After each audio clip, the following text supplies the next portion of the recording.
بسم الله الرحمن الرحيم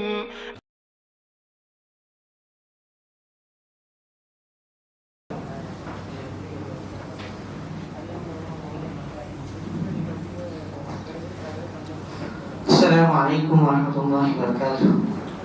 الحمد لله وحده والصلاة والسلام على من لا نبي بعده.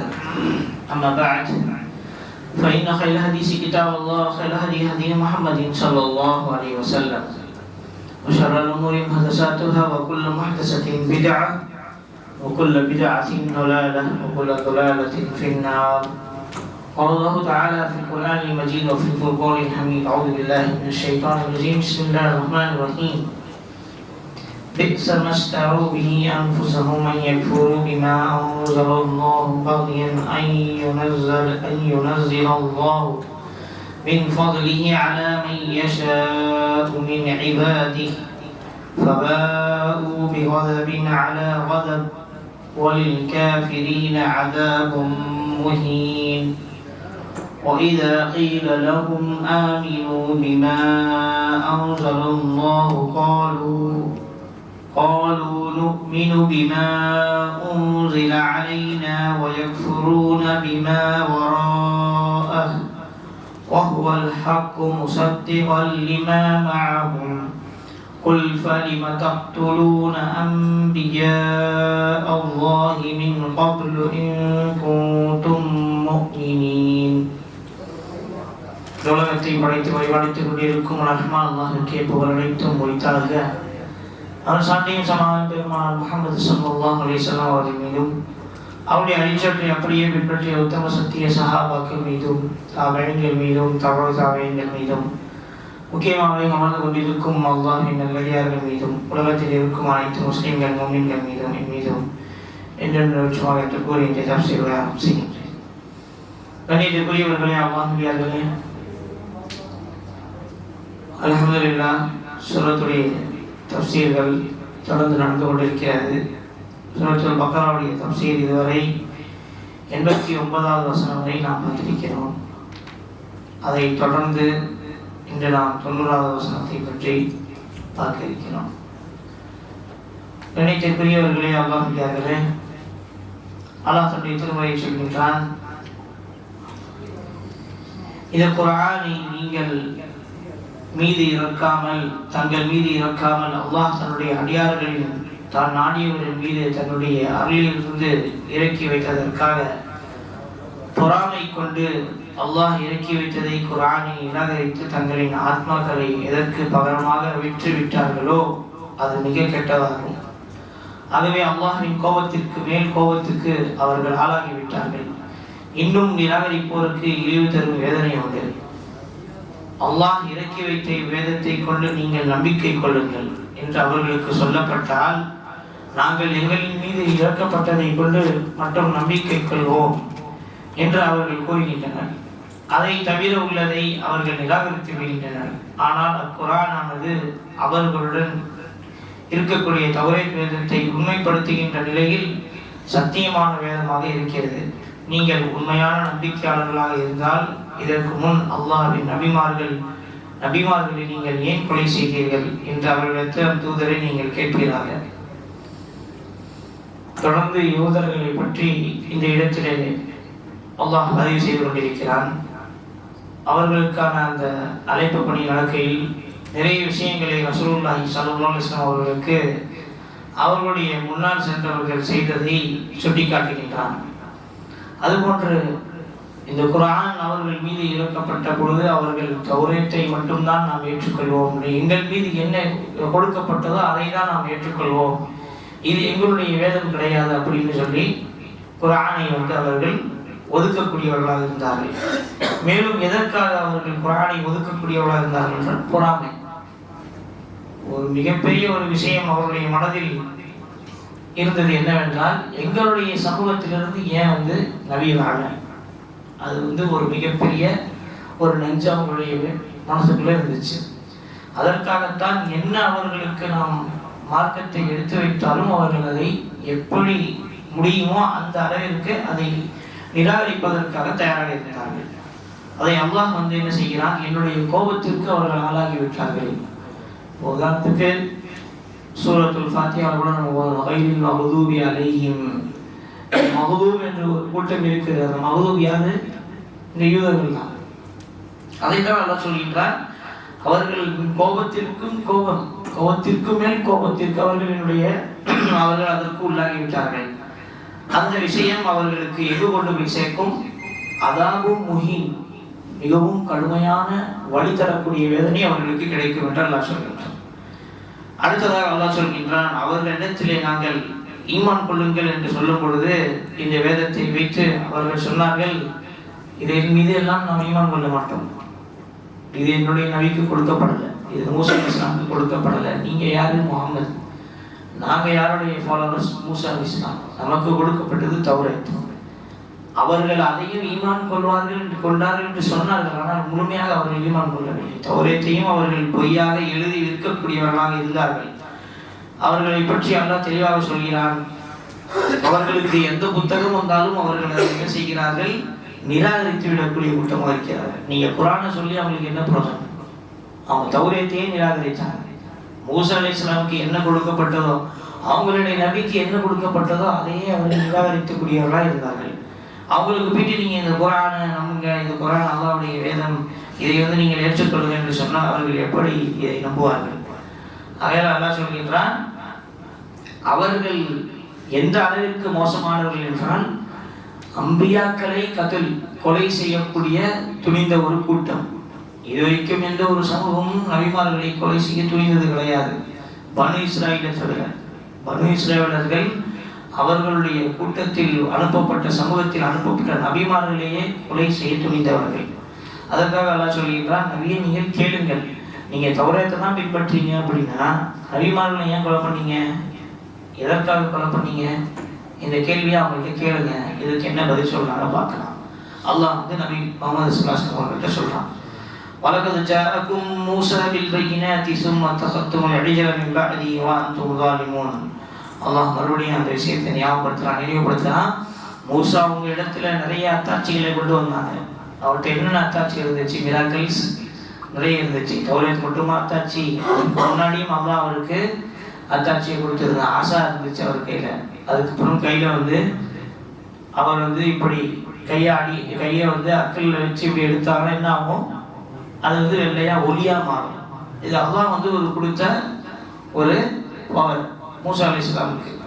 இப்படி அவருடைய அசா வச்சு அவர் பிளந்தா அது தண்ணி வரும், கடல் பிளக்கும், அந்த அசா பாம்பாகவும் மாறும். அப்படிப்பட்ட ஒரு அசாவை வந்து அல்லாஹ் கொடுத்துருந்தான். அதுல இருக்கக்கூடிய ஒரு மிராக்கிள் பில் பையினாத். இவ்வளவு அத்தாட்சிகளை கொண்டு வந்து நீங்க என்ன செஞ்சீங்க? அவர் போன 40 நாள் கேப்ல ஒரு மாடை என்ன செஞ்சீங்க? ஒரு கண்ணுக்குட்டியை கடவுளாக்கிட்டீங்க. அப்ப நீங்க என்ன பண்ணிருக்கீங்க? உங்களுக்கு நீங்களே சொல்லும், நீங்களே உங்களுக்கு அநியாயம் செஞ்சிருக்கீங்க. இப்படிப்பட்ட விஷயங்கள் வந்து எதுக்கு அல்லாஹ் அடிக்கடி நினைவூற்றான்னா, அந்த யூதர்களுடைய பொறாமையும் பெருமையும் ரெண்டுமே அடங்கணும். எப்பவுமே நபி ஸல்லல்லாஹு அலைஹி வஸல்லம் அவர்களுக்கு எதிராக தான் அவங்க மதீனால இருந்தாங்க. சும்மா அப்படியே பொய் ஒப்பந்தம் செய்வாங்க, ஆனா ஹெல்ப் பண்றது எல்லாமே காஃபிர்களுக்கு தான். எந்த ஒரு போர் நேரும் பொழுதும் சரி அவர்கள் உதவி செய்யக்கூடிய நிலை வந்து நீங்க பாத்தீங்கன்னா காஃபிர்களுக்கு தான். கந்தக் போர்னு சொல்லி ஒன்று நடந்துச்சு, அஹஸாப்னு சொல்லுவாங்க, பள்ளத்தாக்கு போர். இந்த போரிலும் தெளிவாக ஒப்பந்தம் வர்றது என்ன, எங்களுக்கு கஷ்டம் வந்தால் நீங்கள் என்ன செய்யணும்? உதவணும். ஆனால் அதில் வந்து ஒரு கூட்டம் என்ன செஞ்சிச்சு, அப்படியே தெளிவாக காஃபிர்களுக்கு உதவக்கூடிய நிலையில இருந்தாங்க. அதில் ஒரு சஹாபி போனதால தெரிஞ்சது. அந்த சஹாபி இஸ்லாத்தை ஏற்றுக்கிட்டாங்கன்னு நபிகள் மட்டும்தான் தெரியும், சில சஹாபாக்கள் மட்டும்தான் தெரியும். யூதர்களுக்கு அவர் கண்ணு வந்து ஒரு இஸ்லாமியர் கிடையாது.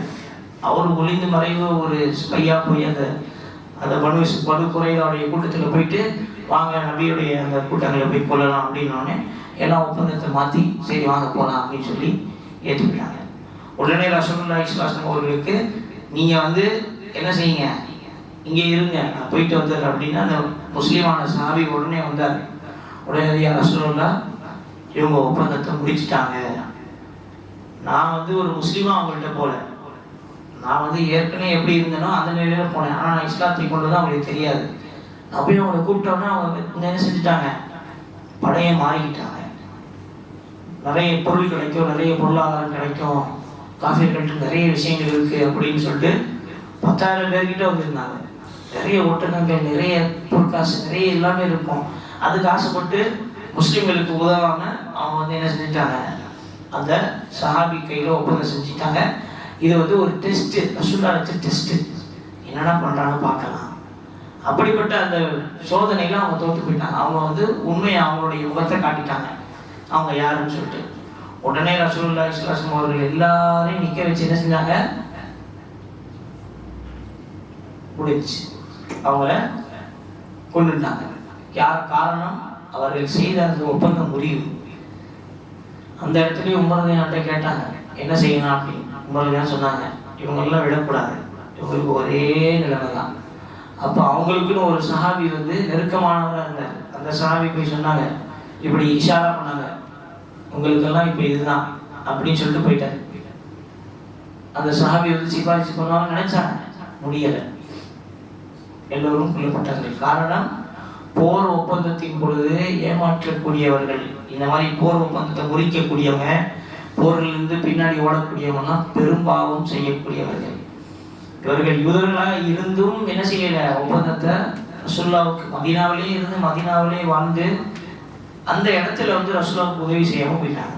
உடனே ஒரு சஹாபி போய் மாறுவேடத்தில் அவருடைய மார்க்க நிலையை வந்து யாருக்கும் சொல்லாமல், இஸ்லாத்தை ஏற்றுக்கிறது யாருக்கும் சொல்லாமல் அவர் என்ன செஞ்சார், பொய்யான ஒரு விஷயத்தை போய் சொன்ன உடனே அவங்க என்ன செஞ்சுட்டாங்க, மாறிட்டாங்க.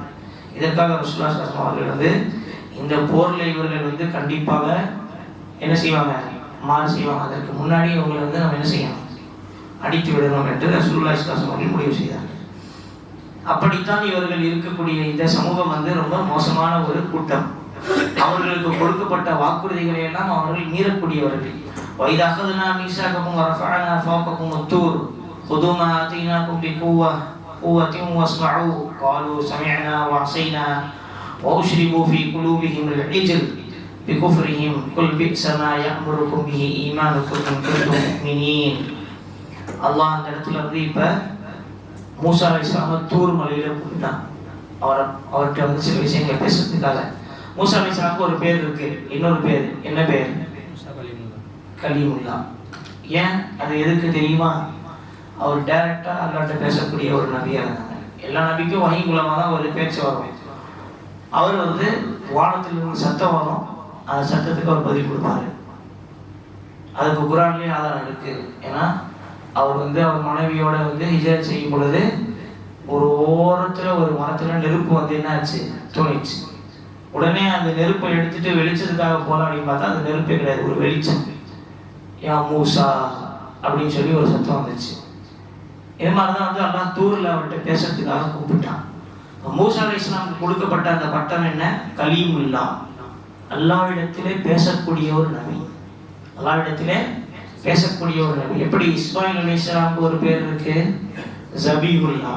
அவருக்கு என்ன, அல்லாஹ்வுடைய பாதையில அறுக்கப்பட இருந்த ஒரு நபி இஸ்மாயில் அலைஹிஸ்ஸலாம். அது மாதிரி இப்ராஹிம் அலைஹிஸ்ஸலாமுக்கு ஒரு பேர் ஹலீலுல்லா. எதற்கு? அவர் அல்லாஹ்வுக்கு நெருக்கமான ஒரு தோழராக இருந்தார். ஏன்? பெற்றத்திலேயே அல்லாஹ்வுக்காக என்ன செஞ்சுட்டாரு, அறுக்க துணிஞ்சவர், பெஸ்ட் ஃப்ரெண்ட் ஆஃப் அல்லாஹ். இப்போ அது மாதிரி மூசா அலைஹிஸ்ஸலாமுக்கு கலீமுல்லா. அல்லாஹ் வந்து என்ன செய்யறான், பேசுறதுக்காக கூப்பிடுறான். தூரில் வந்து இந்த விஷயத்தை அவர்கிட்ட வந்து டிஸ்கஷன், அவருக்கு மார்க்க விஷயங்களை கொடுக்க, தௌரீத்தை இறக்குவதற்கு, சில சட்டங்களை கொடுப்பதற்கு. உடனே அவர்கள் என்ன செய்து விட்டார்கள், மாறு செஞ்சுட்டாங்க. அந்த நேரத்தில் அவர் போன கேப்பில் ஒரு கூட்டத்தையே கூப்பிட்டு போனார். அவர் மட்டும் தனியாக போகலை, நிறைய பேர் போனாங்க. அவர் கூட செலக்ட் பண்ணி கூப்பிட்டு போனாங்க, இவங்கெல்லாம் என் கூட வரணும் அப்படின்னு சொல்லி அந்த தூரின் பக்கம் வந்து கூப்பிட்டு போனாங்க. இந்த இடத்துல வந்து எல்லாம் என்ன சொல்கிறான் அப்படின்னு பார்த்தீங்கன்னா, அவர்களுக்கு சொல்லப்பட்ட விஷயம் என்ன, நீங்கள் இந்த மார்க்கத்தை பின்பற்றுங்கள், குதுமாத்தை நாக்கும், நாம் என்னென்ன உங்களுக்கு கொடுக்கிறோமோ அதெல்லாம் என்ன செய்யணும், பிடித்துக் கொள்ளுங்கள், பிக்குவா, உங்களுடைய சக்தியோடு, வஸ்மாவோ, அதை கேளுங்கள், பின்பற்றுங்கள். ஆனால் அவங்க என்ன சொன்னாங்க, காலு சமயனா, நாம் கேட்டோம், ஓ அசைனா, ஆனால் நாம் மாறு செய்துவிட்டோம். எதில் மாறு செஞ்சாங்க, நபி மூசா அலைஹிஸ்ஸலாம் அவர்கள் சொன்னதை கேட்டாங்க, ஹாரூன் அலைஹிஸ்ஸலாம் அவர்கள் சொன்னதையும் கேட்டாங்க. ஆனால் அந்த சிலை விஷயத்தில் அவங்க வந்து மாறு செஞ்சுட்டாங்க. இப்போ மூசா தான் இப்போ இல்லையேப்பா, நம்ம யார்கிட்ட போய் கேட்கறது, அவர் தானே நம்மள்கிட்ட அல்லாட்ட பேசுவார் நமக்காக. இப்போ அவர் இல்லையே நாம் என்ன செய்யறது? எல்லாம் அவங்களுடைய தங்கம் வெள்ளி நகை எல்லாம் கொடுங்க, உருக்கி ஒரு சின்ன கண்டுக்குட்டியை செஞ்சுட்டான். இனிமேல் இதுகிட்ட கேட்கலாம், இதுகிட்ட கேட்டால் இது பதில் சொல்லணும் அப்படின்னு சொல்லி அசைனா அவர்களே அந்த விஷயத்தை சொல்றாங்க. காலு நாம் அனைவரும் சொன்னோம், சமயனா நாம் நிச்சயமாக செவியுறுவோம், அசைனா ஆனால் மாறு செய்து விட்டோம். அதெல்லாம் வந்து என்ன செய்யலாம், அவர்கள் மனதில் அந்த கண்ணுக்குட்டியை வச்சு குஃபரை வந்து சைத்தான் இறக்கிட்டான். அவங்களுடைய இதயங்களில் சிறுக்கு வந்து இறங்கிருச்சு. அந்த கண்ணுக்குட்டி விஷயத்துல அல்லாஹ் வந்து ரொம்ப அதிகமாக கோவப்பட்டான். அதற்காக அதை நீங்க வந்து பல சூறாக்கள்ல அல்லாஹ் வந்து அதை ரிப்பீட் பண்றதை நீங்க பார்க்கலாம். ஏன்னா அது வந்து ஒரு பெரிய துரோகம், அல்லாஹ்வுக்கு செய்த ஒரு அல்லாஹ்வும் அல்லாஹ்வுடைய தூதர் மூசா அலைஹிஸ்ஸலாம் அவர்களுக்கு செய்த ஒரு துரோகம். ஹாரூன் அலைஹிஸ்ஸலாம் ஒரு ஆள் என்ன செய்வாங்க, இத்தனை பேர் இருக்காங்க, அவர் போய் தடுக்க நின்றாருன்னா எல்லாம் அவரை அடிக்க வந்துட்டாங்க. அதனால அவரால் ஒன்றும் செய்ய முடியல. ஹாரூன் அலைஹிஸ்ஸலாம் அவர்களுக்கு வந்து அல்லாஹ் பேசுறதுக்காக துணைக்கு அனுப்புனான். ஏன்னா மூசா அலைஹிஸ்ஸலாமுடைய நாவல கொஞ்சம் திக்கல் இருந்துச்சு. அவரே சொன்னாரு, அல்லாஹ் என்னுடைய நாவல கொஞ்சம் திக்கல் இருக்கு, என்னால இலகுவா பேச முடியாது, எனக்கு ஒரு துணையா ஒரு ஆள் அனுப்பு அப்படின்னு உடனே அவருடைய சகோதரர் ஹாரூன் அலைஹிஸ்ஸலாம் என்ன செஞ்சுட்டான், நபியாக்கி உடனே அவரோட அனுப்பிட்டான் ஃபிரௌனோட உரையாடுறதுக்காக, பேசுறதுக்காக. அப்படிப்பட்ட ஒரு மனிதரை மக்கள் வந்து சூழ்ந்துட்டாங்க. எப்ப இந்த சிலை வணக்கத்தின் பொழுது சூழ்ந்து அவர் சொன்னார், மூசா அவர்கள் சொல்லி நிற்கிறார்கள், ஷிர்க் செய்யக்கூடாது. இந்த சூனியக்காரன் எல்லாரையும் என்ன செஞ்சுட்டான், ஷிர்கின் பக்கம் அழைச்சிட்டான். அந்த சூனியக்காரன் யாரு, அவன் பேரு சாமிரின்னு சொல்லப்படுது குரான்ல. அவனுடைய பேர் சாமிரி. இப்ப நீங்க கேட்கலாம், சூனியக்காரன் எங்கிருந்து வந்தாங்க? இப்ப அப்படியே நீங்க பின்னாடி சீனாரியெல்லாம் பின்னாடி போகணும். மூசா அலைஹிஸ்ஸலாம் வந்து சூனியக்காரங்களோட ஒரு பெரிய காம்படிஷனுக்காக ஃபிரௌன் அழைச்சான். நீயா நானா பார்த்துக்கலாம் வாடா அப்படின்னு சொல்லி என்ன செஞ்சான், மூசா அலைஹிஸ்ஸலாம் ஃபிரௌன் அழைச்சான். இதில் நீ தோத்து போயிட்டேன்னா உன் கையை காலம் என்ன செஞ்சிருவேனா, ஆப்போசிட் சைடாக வெட்டிடுவேன்னு சொன்னாங்க. மூசா அலைஹிஸ்ஸலாம் துணிஞ்சு போனாங்க. ஒரு பக்கம் பயமும் இருந்துச்சு அவங்களுக்கு, ஒரு பக்கம் அல்லாஹ்வுடைய தைரியம், அல்லாஹ் கொடுத்த தைரியம். பெரிய கூட்டமே இருந்துச்சு. அவங்கெல்லாம் வந்து கம்பெல்லாம் எடுத்துகிட்டு வந்தாங்க, கயிறுலாம் எடுத்துகிட்டு வந்தாங்க. அல்லாஹ் வந்து என்ன செஞ்சாங்க, மூசா அலைஹிஸ்ஸலாமுக்கு வகை அனுப்புனா, சொல்லுங்க நீங்க போடுங்க. அவங்கள சொன்னாங்க, நீங்க முதல்ல போடுங்க. அப்புறம் மூசா அலைஹிஸ்ஸலாம் எல்லாம் என்ன செஞ்சாங்க, கட்டளையிட்டா, நீங்களும் போடுங்க மூசா, கவலைப்படாதீங்க. அது ஆரம்பத்துல வந்து அல்லாஹ் அந்த கம்பை வந்து பாம்பை மாற்றக்கூட சின்ன பாம்பை ஒரு பாம்பு, நார்மலான ஒரு பாம்பை மாற்றி காட்டினா, அவ்வளவுதான். இப்போ அந்த மேஜிஷியன்ஸ்க்கு முன்னாடி, அந்த சூனியக்காரர்களுக்கு முன்னாடி அது பெரிய பாம்பா மாதிரி எல்லா பாம்பையும் விழுங்கிருச்சு. அவங்க எல்லாம் அப்படியே சஜதா செஞ்சுட்டாங்க. எல்லாமே சஜதாவில் இருந்துட்டாங்க. எல்லாமே சஜதாவில் இருந்து ஃபிரௌனுக்கு முன்னாடி மூசாவுடைய கடவுளை, மூசா அலைஹிஸ்ஸலாமுடைய கடவுளை நாம் ஏற்றுக்கொள்கிறோம் என்று சொன்னாங்க. அப்போ ஃபிரௌன் சொன்னா, இவங்க எல்லாருக்கும் டீச்சர் இவன் தான் அப்படின்னு சொல்லி மூசா அலைஹிஸ்ஸலாம அப்போ கூட ஒத்துக்கலாங்க. அப்போ அந்த கூட்டத்திலேருந்து வந்தவன் தான் இந்த சாமிரி. அந்த சூனியக்காரங்க கூட்டத்தில் வந்தது தான் இந்த சாமிரி. இவன் தான் அந்த கண்ணுக்குட்டி செய்யறதுக்கு பிளான் கொடுத்தவன். இவனை என்ன செஞ்சாங்க, மூசா அலைஹிஸ்ஸலாம் வந்த உடனே அவனை பலியாக நிறுத்திட்டாங்க. இவன் இருந்தால் தானே இந்த வேலை செய்வான், இவனுக்கு தேவையில்லை நமக்கு. அந்த வாழை வந்து உடைச்சி தூக்கி வீசி மறுபடியும் நெருப்பில் போட்டு உருக்கி அதை தூக்கி வீசிட்டாங்க. அதை செய்ய சொன்ன சாமிரிய அல்லாஹ்வுடைய கட்டளைப்படி அவனை கொலை செய்து விட்டார்கள். ஏன்னா அவன் வந்து ஒரு பெரிய ஃபித்னா. அவன் அந்த அதே மனதை கொண்டு இன்னும் மூசா அலைஹிஸ்ஸலாம் கூட இருந்திருக்கான். போன கேப்பில் ஒரு சின்ன கண்டுக்குட்டியை செஞ்சு வணங்குறதுக்காக மக்களை ஏவக்கூடிய பவர் அவன்கிட்ட இருக்கு அப்படின்னா, நாளை பின்ன அவன் வந்து பெரிய ஒரு ஃபிரௌனா மாறதுக்கு வாய்ப்பு இருக்கு. அதனால என்ன செஞ்சுட்டாங்க, அவனை அங்கேயே வந்து கொலை செஞ்சுட்டாங்க. இது வந்து மூசா அலைஹிஸ்ஸலாமுக்கு அல்லாஹ் கொடுத்த கட்டளை. இவன் வந்து இப்படி செய்துட்டாருனால நீங்க இவனை வந்து என்ன செய்யாதீங்க, விடாதீங்க. இன்னும் மக்கள் அதிகமாக ஃபசாத் அதிகமாக குழப்பம் உண்டாக்குவான். இவன் இன்னைக்கு நீங்க இல்லாத காலத்துல நீங்க சிலை செஞ்சு இவங்களை வந்து வணங்க வச்சுட்டான். ஹாரூன் அலைஹிஸ்ஸலாம் கூட்டம் சேர்ந்து அடிக்க போயிட்டாங்கன்னா இப்போ கண்டிப்பா இவன் வந்து தலைமை தாங்கி எல்லாரையும் ஷிர்க் செய்ய வைப்பான். ஷிர்க் செய்ய சொல்லி எல்லாரையும் ஊக்குவிப்பான். அதனால இவன் என்ன செய்ய, கொலை செஞ்சாங்கன்னு சொல்லிட்டான். قل إن كانت لكم الدار الآخرة عند الله خالصة من دون الناس فتمنوا الموت إن كنتم صادقين. இப்போ இந்த இடத்துல வந்து அல்லாஹ் என்ன செய்யறான்,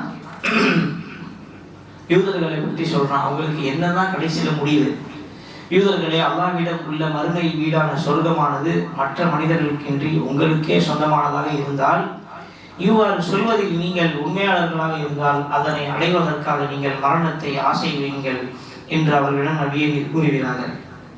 இதற்கு முன்னாடி நடந்த எல்லாமே உண்மையான விஷயம் என்றால், நீங்கள் ஷிர்க் செய்யலை, நீங்கள் அந்த கண்ணுக்குட்டியை வணங்கலை, தௌராத்தை நம்பக்கூடியவர்களாக இருந்தீங்க, இதெல்லாம் உண்மையாக இருந்தால் சொர்க்கத்தை அடையிறதுக்கு நீங்கள் தயாராக இருங்க. ஆனால் நீங்கள் செஞ்சதெல்லாம் பொய்ன்னு நீங்கள் ஒத்துக்கிறீங்களா, தவறுன்னு சொல்லி நீங்கள் ஒத்துக்கிறீங்களா, அப்படின்னா அல்லாவுடைய தண்டனைக்கு நீங்கள் தயாராக இருங்க அப்படின்னு அல்லாஹ் என்ன செய்யறான், நபிகள் நாயகம் ஸல்லல்லாஹு அலைஹி அவர்கள் மூலமாக அவர்களுக்கு சொல்லி காட்டுறான். நீங்கள் உண்மையாளர்களாக இருந்தால் இந்த விஷயத்தில் மௌத்துக்கு ஆசைப்படுங்க, ஃபதமன்னவுல் மௌத், மௌத்துக்கு ஆசைப்படுங்க. நீங்க உண்மையாளர்களாக இருந்தால், இதுவரைக்கும் நீங்க செய்த எல்லா விஷயமும் உண்மையா இருந்தால் மௌத்துக்கு ஆசைப்படுங்க, அல்லாஹ் உங்களுக்கு சொல்லி தருவான். இதுவே நீங்க செய்ததெல்லாம் தவறாக இருந்தால் என்ன செய்வீங்க? நீங்க மூசாவை எதிர்த்ததா இருக்கட்டும், நபிமார்களை கொன்னதா இருக்கட்டும், புத்தகங்களை அல்லாஹ் கொடுக்கப்பட்ட சட்டங்களை வெறுத்ததா இருக்கட்டும், ஹலால ஹராமாக்கியதா இருக்கட்டும், எவ்வளவு தவறுகள் நீங்கள் செய்த நியாமத்துகளை பொய்ப்பித்ததா இருக்கட்டும், இது எல்லாமே நீங்கள் செய்தது எவ்வளவு பெரிய தவறான விஷயம். அப்ப நீங்க எப்படி நீங்க சொர்க்கத்தை எதிர்பார்க்க முடியும்னு சொல்லி கேட்கலாம். ஏன்னா அவங்க ஒரு வார்த்தை சொன்னாங்களே இதற்கு முன்னாடி போன வசனத்துல, எங்களுக்கு நெருப்பு தீண்டாது அப்படின்னு. அதுக்கான பதில் இதுல இருக்கு. அவங்களுக்கு தாருல் ஆகிரா, அல்லாஹ்விடத்திலே அவர்களுடைய வீடு என்னவாக இருக்கும்? நிறைய மக்களை தவிர அவர்களுக்கும் அல்லாஹ் முடிவு செய்ததுதான் வீடு. இப்ப சொர்க்கம் நரகம் அல்லாஹ்வுடைய ரஹமத்துகளால தான் முடிவாகும். நம்முடைய அமல் அடுத்து அல்லாஹ்வுடைய ரஹமத்.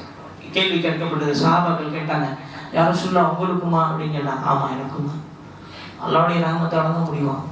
அல்லாஹ்வுடைய ரஹமத்து, அல்லாஹ்வுடைய அந்த அருட்படை, அல்லாஹ்வுடைய அருளால் தான் சொர்க்கமே முடிவாகும்னு சொன்னாங்க.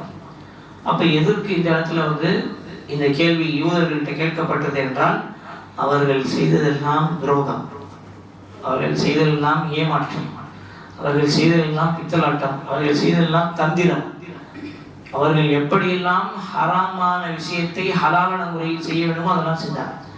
அதற்காக ரசூலுல்லாஹ் சொல்றாங்க, நீங்க கண்டிப்பா மௌத்துக்கு எண்ணமைங்க, மௌத்தை நீங்க என்ன செய்யுங்க, நினைச்சுக்கோங்க, மௌத்துக்கு ஆசைப்படுங்க அப்படின்னு சொன்னாங்க.